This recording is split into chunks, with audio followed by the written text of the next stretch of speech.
हर गांव की एक कहानी होती है, कुछ अधूरी, कुछ दबी हुई और कुछ इतनी डरावनी कि लोग नाम लेने से भी डरते हैं। गोपालगंज कस्बा। यह कहानी है गोपालगंज नाम के एक पुराने कस्बे की, जहां समय थम सा गया था। नए जमाने की चकाचौंध अब तक इस जगह तक नहीं पहुंची थी। बाजार में चाय की दुकान पर 4 लड़के बैठे हुए थे, ललित, मोहन, अमन और सूरज। ललित मुस्कुराते हुए, अबे सुना क्या, फिर से दिखी है वो बावली के पास। मोहन, फिर से? अबे हर तीसरे दिन कोई कहता है, कभी सफेद साड़ी, कभी लाल जोड़ा, कभी बिना चेहरे वाली। कुछ भी कहो भाई, लोग ड्रामा ज्यादा करते हैं। सूरज, ड्रामा नहीं है ये, मैंने खुद देखा है उसे।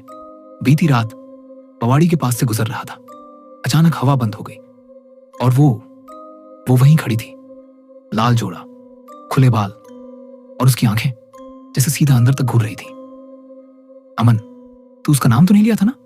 सूरज, ना नहीं, बोलने ही वाला था, पर अचानक ऐसा लगा कि जुबान थम गई। ललित, वे डरपोक हो तुम सब, नाम में क्या रखा है? मैं तो कहता हूं एक रात चलो बावली तक, सच सामने आ जाएगा। पुरानी चौपाल, शाम का समय।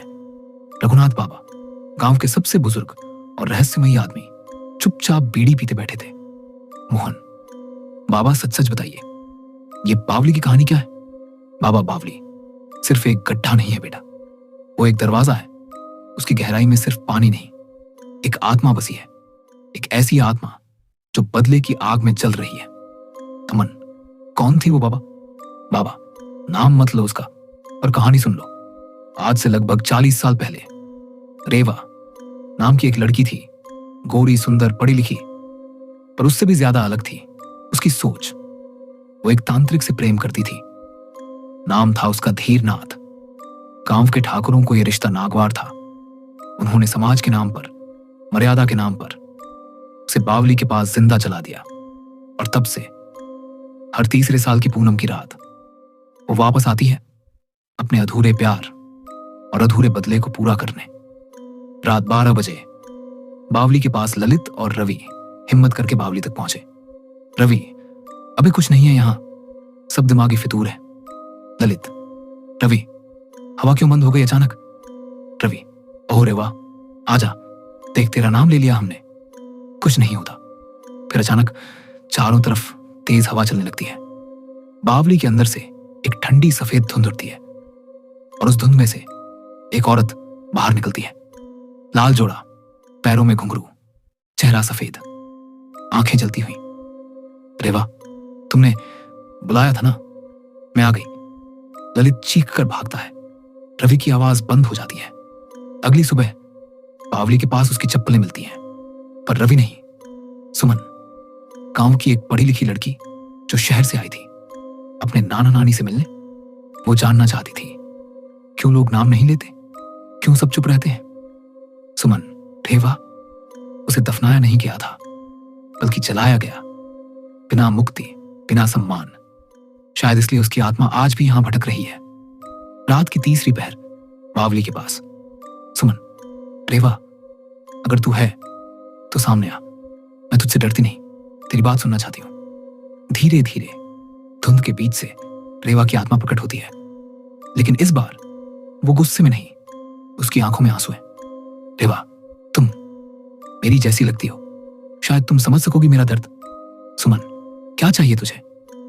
रेवा, इंसाफ, मुझे इंसाफ चाहिए। मेरे हथियारों की औलादें आज भी इज्जत से जी रही हैं और मैं हर तीसरे साल एक भटकती परछाई बन जाती हूं। गांव की पंचायत, सुमन गांव के लोगों को इकट्ठा करती है। सुमन, तेज आवाज में, अब वक्त है सच को स्वीकार करने का। रेवा एक आत्मा नहीं, हमारी गलती का परिणाम है। हमने उसे जलाया, बोलने का हक तक नहीं दिया। बाबा, अब उसकी मुक्ति हमारे हाथ में है। जो जिंदा है उन्हें सजा दो, ताकि वो आत्मा चैन पा सके। पूनम की रात गांव वालों ने ठाकुर की औलादों के पाप उजागर किए, उनके अत्याचार सामने आए और उन्हें गांव से निकाल दिया गया। उस रात पूनम की चांदनी में सुमन बावली के पास खड़ी थी। रेवा की आत्मा फिर से प्रकट हुई। इस बार वो शांत थी। रेवा, अब मैं जा सकती हूं? सुमन, हाँ, अब तू आजाद है, जा और अपने धीरनाथ से मिल जा। रेवा मुस्कुराती है और धीरे धीरे धुंध में घुल जाती है।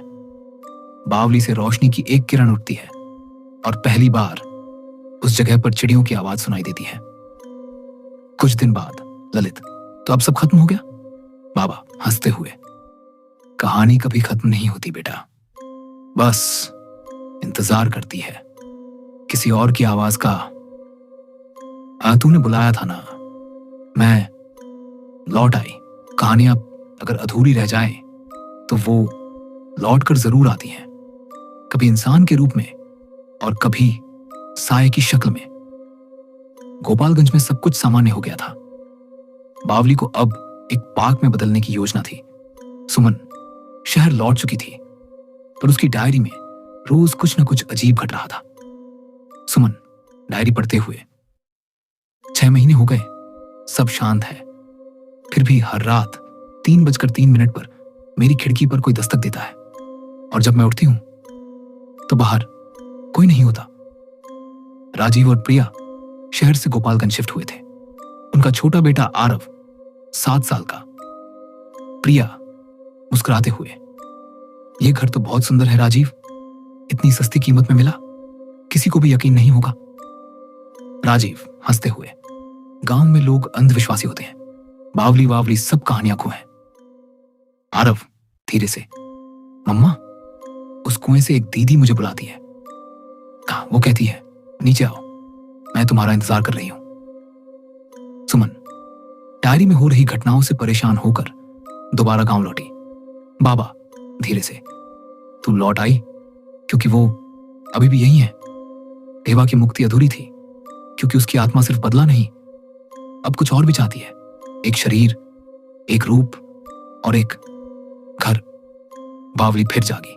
रात 3:03 पर प्रिया की नींद खुलती है। आरव उसके बिस्तर पर नहीं है।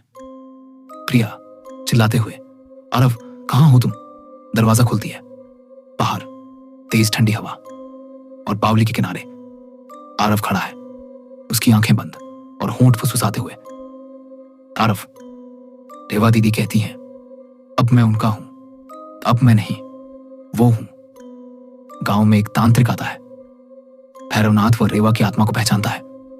भैरवनाथ गर्जन करते हुए, रेवा की आत्मा अब प्यासी नहीं, वो भूखी है, वो अब आरव को अपना बना चुकी है, उसे अब कोई रोक नहीं सकता सिवाय उसके जिसने पहले उसे मुक्ति दी थी।